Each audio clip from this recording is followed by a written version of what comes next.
Welcome to lesson number 23, the first of two lessons on number patterns. In this lesson, we'll look at some very basic number patterns and then get into some exotic type patterns in lesson 24. The first thing we want to look at is something I feel very strongly about as a mathematics teacher, and that is the understanding of odd and even numbers and how odd and even numbers interact as we use them in arithmetic. Because many students don't even understand that an answer they obtained was incorrect because they should have had an even number and they wound up with an odd number. So I like to go back and talk about the basic structure of odd and even numbers. An even number is a whole number that can be divided by 2, and it has a factor of 2. And therefore any even number can be obtained by taking a whole number, odd or even, and multiplying it by 2. 2 times 1 is even, 2 times 2, 2 times 17, 2 times 1,000, 2 times 4,746,001. All those numbers obtained by multiplying 2 times a whole number are even. An odd number is a number that cannot be divided by 2. It has a remainder of 1. An odd number is obtained by taking any whole number, multiplying it by 2, and adding 1. If we start with an odd number such as 3, 2 times 3 is 6, we add 1, we get 7, an odd number. If we start with an even number, 10, 2 times 10 is 20, we add 1, we get 21. So 2 times a whole number gives us an even, 2 times a whole number plus 1 gives us an odd. Now, what happens when we add odd or even numbers? What sort of results do we get? Well, here's some examples. We're adding two odd numbers, 7 plus 3. Notice that 7 is 6 plus 1, and 3 is 2 plus 1. Each is one more than an even number. And 6 plus 2 is 8, plus 1 is 10, 7 plus 3 is an even answer, 10. Now, is it always true an odd plus an odd is even? And the answer is yes. And the reason is because if we take the two odd numbers and make them into an even number plus 1, we add the two even numbers, the answer is even, and 1 plus 1 is 2, and therefore we get an even number, which now we can look at 7 plus 6, an odd plus an even. Let's see. 6 plus 1 is 7, so 6 plus 1 plus 6, the 6 plus 6 is even, plus 1 is odd. So if we add an odd and an even number, we always get an odd answer. As we've already seen, two even numbers will add to be an even number. For example, as we see here, 6 plus 8. Now let's take a look at some addition problems with odds and evens that involve more than two numbers. The first problem on the graphic is 5 plus 13 plus 7. Each of those is odd, and each of those can be written as an even plus 1, as you can see. Obviously, in adding those up, we'd wind up with an even number obtained by adding the three even numbers, 4, 12, and 6, plus 3 from the three ones that would add up to be 3. And an even plus an odd is odd, so anytime we add three odd numbers, the answer will be odd. The next problem involves two evens and an odd, 8 plus 6 plus 5. Well, 5 is 4 plus 1, so we wind up with three even numbers, 8, 6, and 4, plus 1. That will be 18 plus 1, or 19, which will be an odd number. So if we're adding two even numbers plus one odd, we have an odd answer. How about two odds plus one even? Well, 7 plus 9 is the sum of two odds plus 8. And again, we've broken it down into each of the odd numbers being written as an even number plus 1. We have 6 plus 1, plus 8 plus 1, plus 8. Well, the 6 plus the 8 plus the 8 is an even number, 22. And 1 plus 1 is even, and even plus even is even. So if we have two odd numbers plus an even number, the answer is even. Okay, how about 4 plus 10 plus 8? That is a circumstance with three even numbers. Obviously, if we add a bunch of even numbers, we always get an even number. So, how can we generalize this? Well, it appeared that when we added two odds, we got an even. We added four odds, we should get an even. And therefore, when we're adding a bunch of numbers, if we have an even number of odd numbers in the addition problem, and all the other numbers are even, we have an even number as an answer. If we have an odd number of odds in our problem, and the rest of the numbers being even, then the answer is odd. Now, that isn't very difficult to remember, and it really does make sense. The idea, of course, is that when we look at an addition problem, this gives us an extra clue as to what we might be looking for in our answer. Is our answer odd? Is our answer even? Okay, let's take a look at the next visual. And the next visual is a question that I have. And that is, why do we only look at the ones place when we look at a number, whether it's even or odd? The first number in the graphic is a very big number with all the digits except the last digit being odd. But the last digit being 6, that number is even. The second number, similar circumstances, very big number, where all the digits are even except for the last digit, the 7 is odd. And the number is odd. As a young child, that seemed unfair. Here are all these odd digits, and one stinking even digit at the end makes the number even. Now, again, we're looking for unfairness in life, and there's an example of unfairness. And the question was why? But again, as I think I've mentioned earlier, I did not become a wise guy until I became a teacher. As a student, I was sweet, did my work, and didn't ask embarrassing questions. And certainly asking most of my teachers, how come only the last digit makes a number odd or even, would have been embarrassing. But it's very obvious why this is true. If you look at the place values, for example, look at 7,352. This is an even number, even though it has an odd number, an odd digit in the thousands, hundreds, and tens place. And that is the key. The thousands, hundreds, and tens place are all numbers, that is 1,110, that end in 0. In fact, every other place value beyond the ones place among the whole number place values ends in 0. By definition, each of those place values is even. It doesn't make a difference whether we have an odd or an even digit in the tens or hundreds or thousands place. The value of that place value will be even. For example, 7,000 is even. 300 is even. 5 tens, 50 is even. And the 2 in the ones place, the only odd place value, 2 ones, is even. And when we add up a bunch of evens, we get an even number. If the number in the ones place was odd, for example, in 8,043, we would now have an odd number because the 8,000, 0 hundreds is even, I guess, 0. 4 tens, 40 is even. And the 3 in the ones place, 3 ones, is an odd number. And we add one odd to a bunch of evens, the answer is odd. So the mystery is solved. And you may not worry about unfairness, but really, as a child, I did always worry about why things worked and why things were as they were. And I never accepted in my brain that that's how it was. I accepted it on the outside because I wanted to get a good grade and get out of school. But once I became a teacher, I decided to look into these things and answer these questions to myself and for my students. And the notion of looking at odds and evens is quite important. Next, let's take a look at multiplication of odds and evens. The next graphic shows us if we multiply an odd times an odd, what we really are doing is multiplying an even plus 1 times an even plus 1.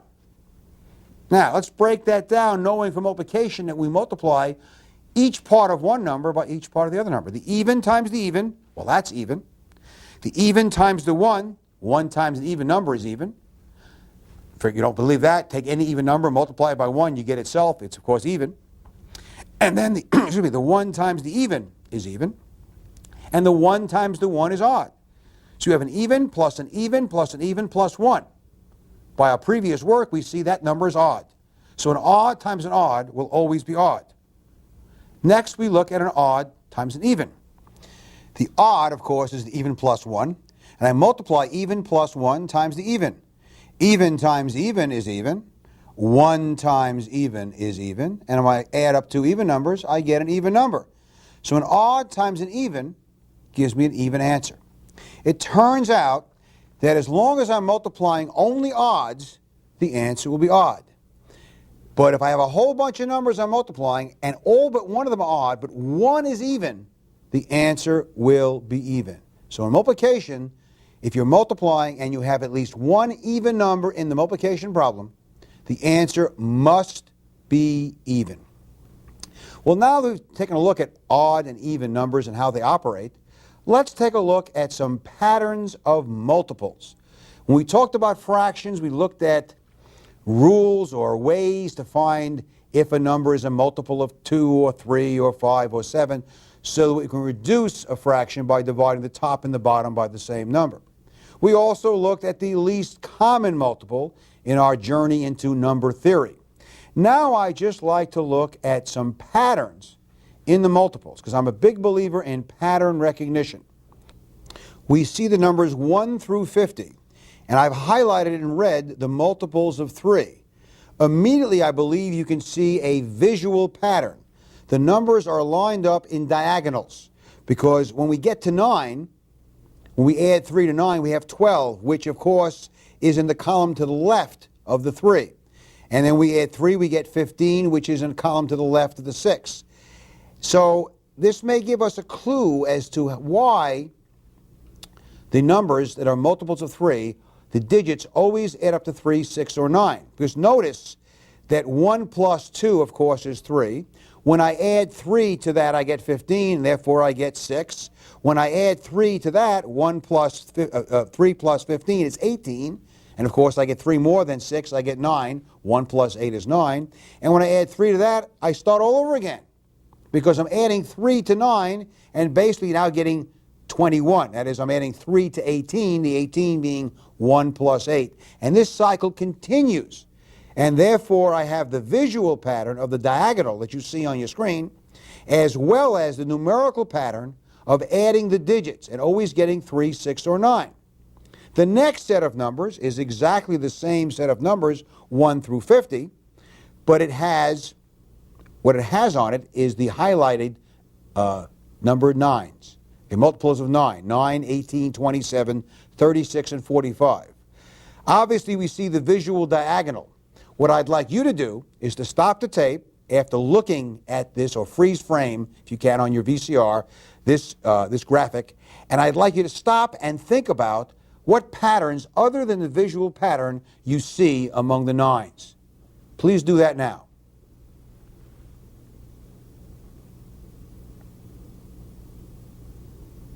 Okay. Other than the visual pattern, what did you see? Well, one thing you should see is that where multiples of 3 can add up when you add the digits to 3, 6, or 9, the multiples of 9 always, when you add the digits, add up to 9.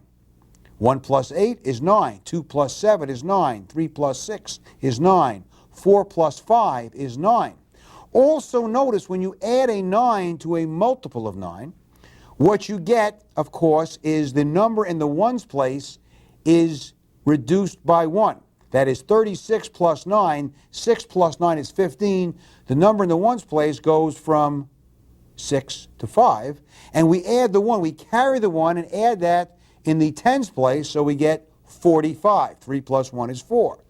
And thus, because we're subtracting 1 from the digit in the ones place, adding 1 to the digit in the tens place, our sum of 9 stays the same.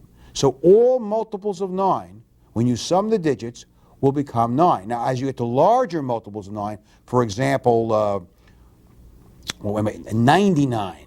99, of course, 9 plus 9 is 18, but we still have two digits. 1 plus 8 is 9. You'll always wind up with 9.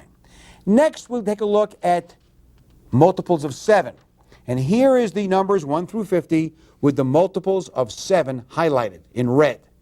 And you'll notice the pattern is not quite as obvious. And if we had a lot of time, if this was a class we were worrying about patterns and we were spending our 30 lessons looking at patterns, we could look at this and say, well, is there a pattern there? And of course, you can see a pattern. Of course, every 7 numbers is red because multiples of 7 are every 7 numbers. But there's no quite apparent pattern, and I showed you this to make you understand what mathematicians might do. A mathematician might say, okay, I want to look for a pattern and to find a pattern so that instead of simply remembering my multiples of 7, my 7 times tables, when I look at a fraction and I want to reduce it by dividing top and bottom by 7, wouldn't it be nice to look at the numbers and use some pattern recognition fact to identify multiples of 7? We have that for 3, we have that for 9, but in this series we'll let the 7s sleep. And all we'll say is when you're trying to reduce a number by dividing by 7, you need to recognize the 7 times tables numbers. The next visual shows you arithmetically how we work with multiples of 3. 573, if we add 5 plus 7 plus 3, we get 15. We add 1 plus 5, we get 6. 573 is a multiple of 3 because the sum of the digits eventually becomes 6. 864, 8 plus 6 plus 4 is 18. 1 plus 8 is 9. So not only is 864 a multiple of 3, it is also, we have discovered, a multiple of 9. Now, we, of course, therefore, will recall our divisibility rules one more time. We use them with fractions, but I like to reinforce that. The divisibility rules for 2, we're looking for even numbers, numbers that end in 2, 4, 6, 8, or 0. We only look in the ones place to determine if a number is divisible by 2. For numbers that are divisible by 3, we add the digits and keep adding the digits of the succeeding sums until we get a 1-digit number. If it's 3, 6, or 9, the number is divisible by 3. If it's not, if it's 1 or 2 or 4, etc., then the number is not divisible by 3. For dividing by 5, a multiple of 5 is very easy to see. It ends in 5 or 0. And of course, multiples of 9, when we add those digits together, we get eventually 9. So not only is it a multiple of 3, but if the sum of the digits is 9, it is a multiple of 9. Also, multiples of 10, of course, are easy to see because they end in 0. So anything else, like, for example, the 7s, we just have to know the multiplication tables to use for reducing fractions. Another example of patterns in arithmetic are sequences. And sequences turn out to be very, very important. They're important in computers. They're important as we get into physical characteristics and the science of physics. But now we're going to look at simple sequences. What is a sequence? A sequence is simply a set of numbers, one after the other, that has some pattern, some order. How would you determine that pattern or that order? Well, you'd say, can I look at the numbers I see in the sequence and select the next number in the sequence, and the next number after that, and the next number? If you can, then you have a sequence.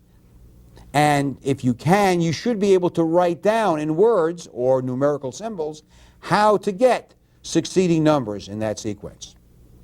One type of sequence is called an arithmetic sequence. You should know that when the word arithmetic is a noun, it's pronounced arithmetic. When it's used as an adjective, like an arithmetic sequence, it's pronounced arithmetic. Don't ask me why. Talk to the people, probably again those advertising folks who decided how to pronounce the words. But an arithmetic sequence is a very simple type of sequence. It is a sequence in which you simply add the same number to get the next number. So in the sequence on your screen, 6, 10, 14, 18, what do we add to 6 to get 10? We add 4. Do we add 4 to 10 to get 14? Yes, we do. Do we add 4 to 14 to get 18? Yes, we do. It's an arithmetic sequence, and therefore you can find the next 2 numbers in the arithmetic sequence. And that's exactly what I'd like you to do. Stop the tape and write down the next 2 numbers in that sequence.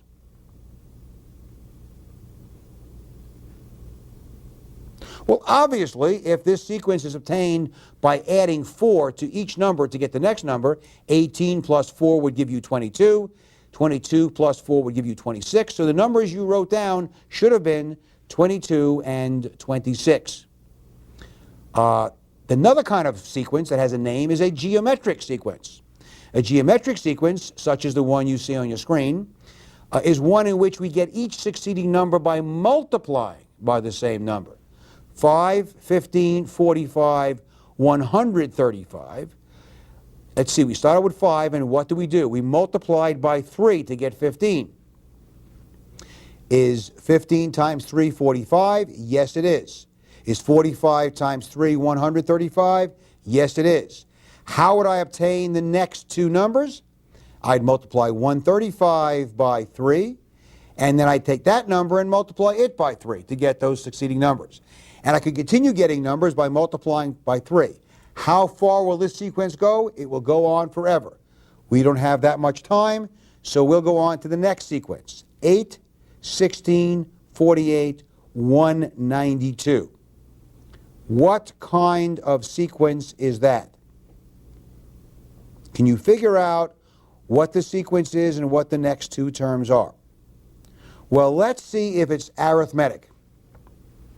The graphic on your screen shows you that 8 plus blank is 16.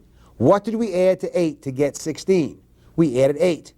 8 plus 8 is 16. Is 16 plus 8 the next number, 48? No, 16 plus 8, of course, is 24. So this cannot be an arithmetic sequence. Absolutely not. Could it be geometric? Well, let's see. 8 times what is 16? 8 times 2 is 16. Is 16 times 2 equal to 48? That's the question that's asked. What is the answer? The answer is no. 16 times 2 is 32. So this sequence is neither arithmetic nor geometric. It's not geometric because there is not a common multiplier that we multiply each term by to get the next term. So let's analyze the pattern of this sequence. As you can see, I've looked at what number we add to each number to get the next number.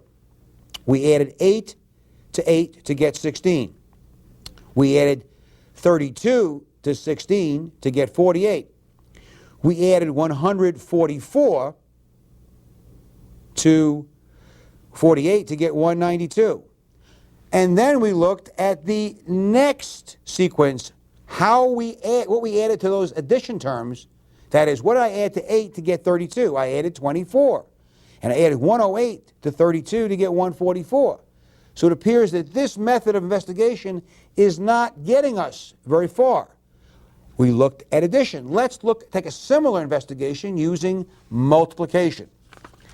What did we multiply 8 by to get 16? We multiplied by 2. What did we multiply 16 by to get 48? We multiplied by 3. What did we multiply 48 by to get 192? We multiplied by 4. Do you see the pattern? If you do, you should be able to tell me how to get the next number. Not what the next number is, just simply how to get it. So stop the tape and think for a second or two, as long as it takes, and write down how you would get the next number, please. Well, if you look at the pattern, I multiplied by 2, I multiplied by 3, I multiplied by 4. To get the next number, I would multiply 192 by 5.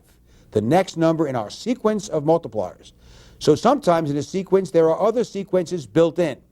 Pattern recognition of sequences becomes a very important problem-solving technique.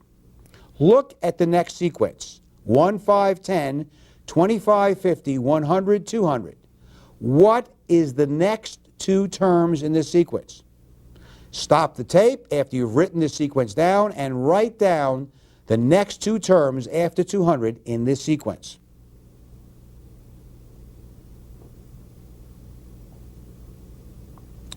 Well, this is sort of a trick. It's not arithmetic, it's not geometric, and there really is no pattern except there is a pattern.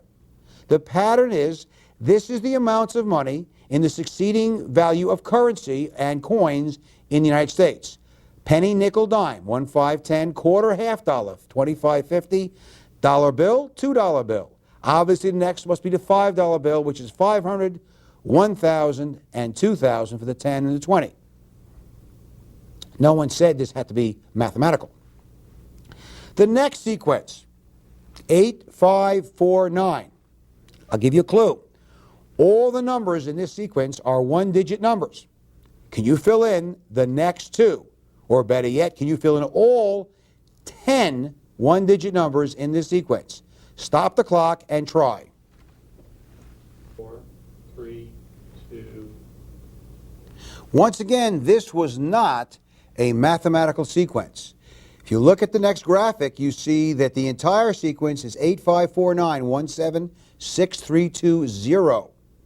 How did you get that sequence, you may say?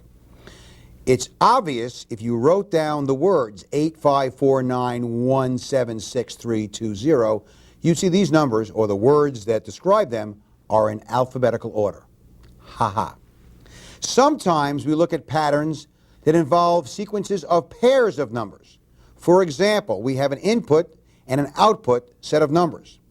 3, 5, 14, 19, 20, 25. When we input 3, we get out 6. We input 5, we get out 10. We input 14, we get out 28. Look at the last three input numbers, 19, 20, and 25, and write in the output line what the output is for those three numbers based on the sequence that you can see. Stop the tape and do that now, please.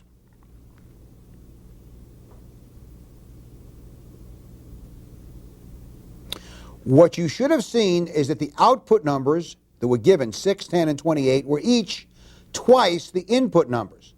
So it would seem that this sequence is obtained by doubling the input numbers. And the answers you should have written down were 38, 40, and 50.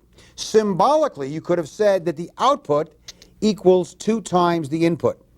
And this is sometimes, actually always, called a function, a mathematical function where you have a rule that you can always get your output when you're given your input. I would suggest if you find function interesting, you might look at the Algebra 1 tape where functions are discussed at length. But here is a function. Y, the output, equals 2 times x, x being the input, plus 6. That is, you take an x of 3, an input of 3, you double it, you get 6, you add 6, you get 12. You take 7, you double it, 14 plus 6, you get 20.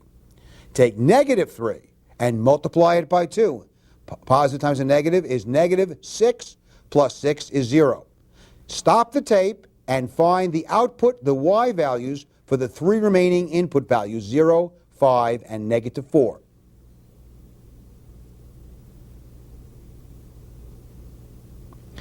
As you can see on the graphic, all we've done is multiplied by 2 and added 6.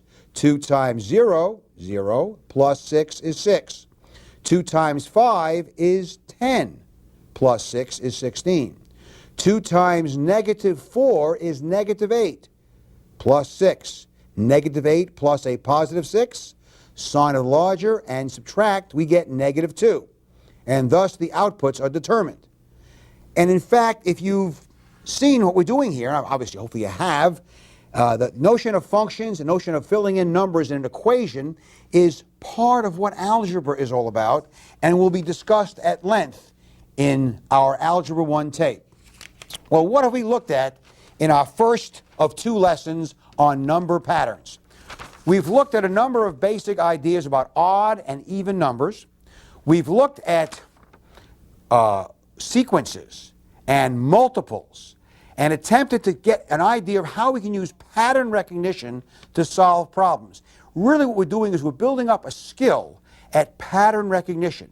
In the next tape, number 24, we'll look at a second set of patterns, a little more exotic, that are really interesting and use addition, subtraction, multiplication, and cubes. We'll see you then in the second pattern recognition lesson.